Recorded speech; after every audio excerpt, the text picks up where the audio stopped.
We've all seen those funny videos, either from Instagram or wherever else, with a skit of a boy texting someone and his girlfriend comes along and gets all bent out of shape in a rage trying to take his phone, and it's exaggerated to try to be humorous, but I really don't think it's even remotely funny now. Our culture, more or less, romanticizes jealousy as a good thing. You'll see love triangles or constant obstacles to relationships and dramas that are seen to strengthen the two's initial bond, which would make sense if they went about it the right way, but they usually don't. The media shows us it's always a good thing to get attention from as many people as possible, and it glorifies the idea of drama in relationships and jealousy as a whole. Jealousy is supposed to be cute. It's where your boyfriend or girlfriend cares about you. Aw, it's so sweet. They steal you away and get all possessive. And while I think that in moderation isn't so bad, and actually have been guilty of thinking that way myself in the past, it's more harmful than we think. Real jealousy, not drama jealousy from a show or a movie, is possessive and damaging. It can isolate you from your friends, your family, everyone in your life if you let it go unchecked and control your relationship with your significant other. In my past, I had someone who would say things like, "You're all that I need." And while our culture has made that seem sweet and ideal, it's not realistic at all. It's a double edged sword, and if someone says that to you, it means that they should be all that you need as well. That expectation is bullshit, because us as humans are flawed. No matter how well we get along with somebody, eventually we will have disagreements with them because we're all different. No one can rely on one person for everything. No one will always be happy with this one person and completely emotionally supporting them. That's unrealistic and harmful to expect from anyone that you're dating. To live a healthy life with healthy relationships, you need a foundation of either friends or family to keep you balanced, giving you someone to turn to for certain things and help from an outside perspectives on those internal issues. Anyone who doesn't see the value in having a layered support system is not living a healthy emotional life. In short, let me explain the main problem with jealousy, and that is projecting your feelings onto someone else and making how you feel their responsibility. Now, that can be fine and justified sometimes. For example, let's say that you have a friend that's triggered about this certain thing or phrase that you commonly say, and it bothers them and makes them upset. So you stop it for their comfort because you care about them. And it really doesn't take anything away from your life if you do so, overall creating a positive outcome. It is not the same for irrational jealousy. In the case of you spending time with someone else, that isn't a bad thing to do, and it's also not without a positive influence either. Because you're improving your relationship with another person and enjoying yourself, and that shouldn't hurt anyone. But apparently it hurts your significant other. It bothers them, so either directly or passive aggressively, they try to get you to stop. And that is manipulative and selfish on their part, and they are not taking responsibility for their actions.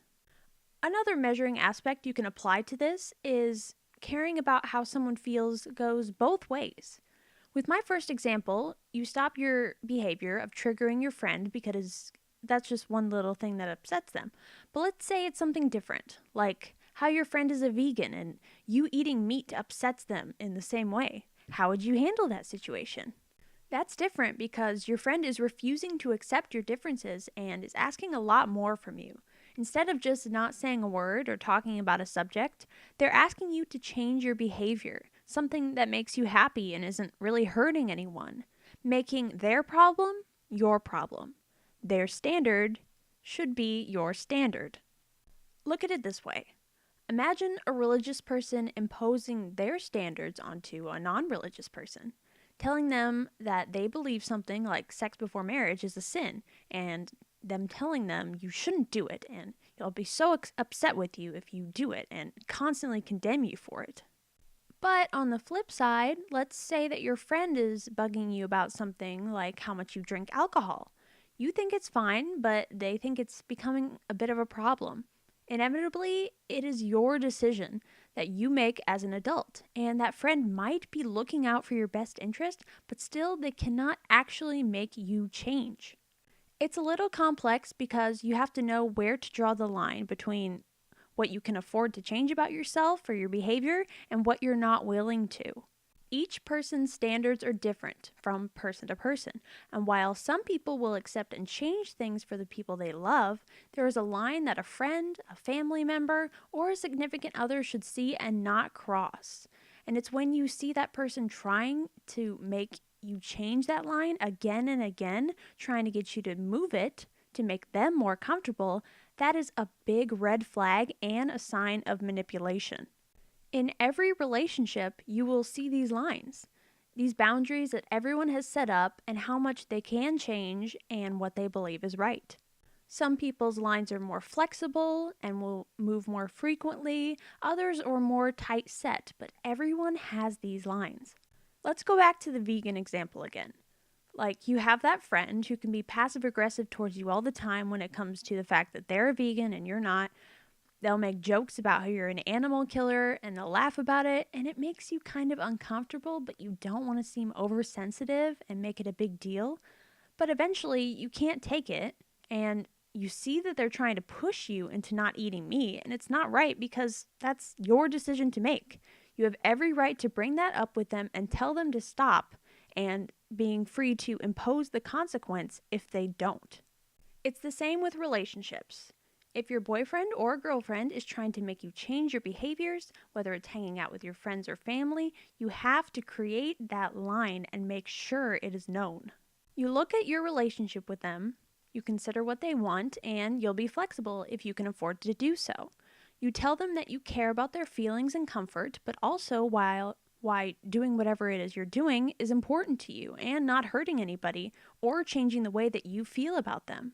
In my past relationship, I had to do that a lot, and it was miserable having to see them get into a bad mood whenever I was away or talking to someone else, and just to come back to that passive aggressive or actually just flat out aggressive comments. But let me tell you something right now that is very important and that I didn't realize at the time because I was too caught up trying to care about them and be nice. It's a two-way street. If they can't accept the things you do, the things you find important, fun, and harmless, then they are the ones who are being selfish, not you. When they ask you to do this or change certain things for them without even caring or understanding that it is a sacrifice that you would have to make, maybe that you shouldn't even have to. You have to ask yourself, why are they being so entitled to all of these things? And why are they trying to mold you into what they want? Why are their standards superior and you need to change, but they can stay the same? That is textbook manipulation.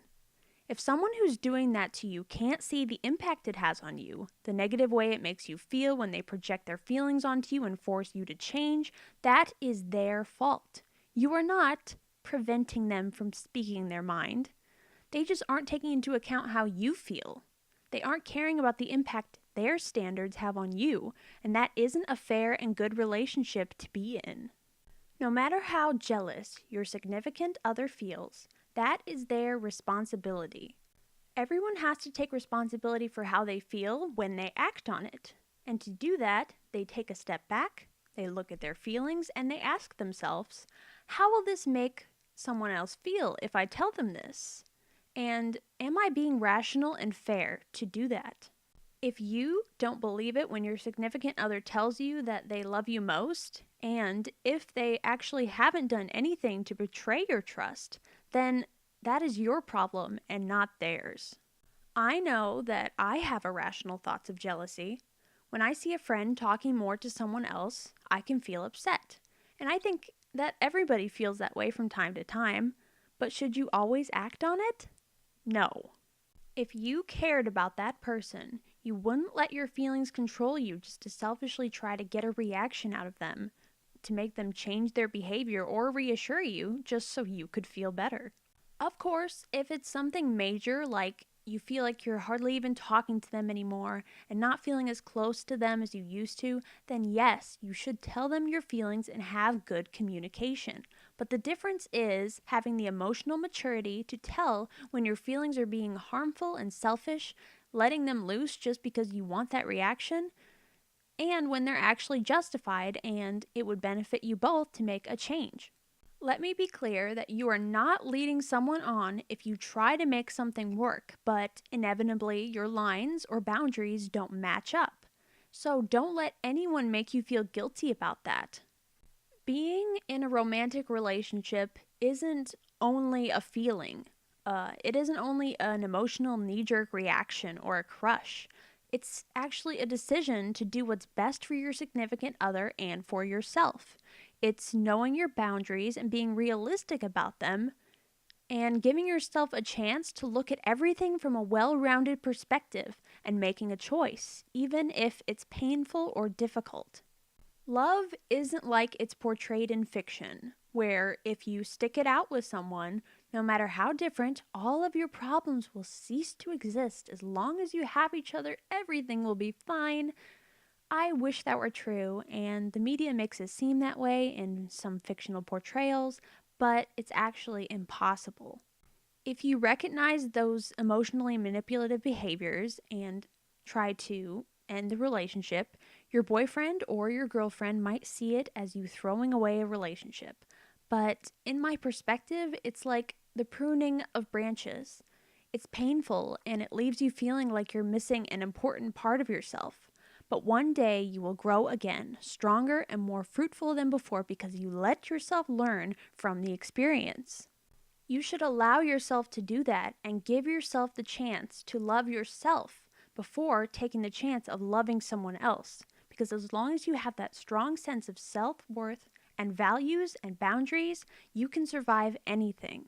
In conclusion, you should never isolate yourself for a significant other. You have to be careful not to let yourself be manipulated, and to do that, you have to set up clear lines or values in your life that shouldn't be crossed because certain things will really matter to you and won't be changed no matter how much your significant other wants you to. And you shouldn't ever feel pressured to change that. You respect those lines from your partner as they should do for you in turn. And if they don't match up, if they don't work well together, then the relationship just isn't meant to be. Do not let someone justify their manipulative behavior as, I do things this way or feel this way, so you should too. Do not let someone else use their insecurity to control you, nor should you let your own insecurity control yourself and how you act. And lastly, do not force yourself to carry on a relationship constantly worrying that you'll make your boyfriend or girlfriend upset doing things you love and things that are harmless. You don't deserve that, and I hope you realize that you deserve better.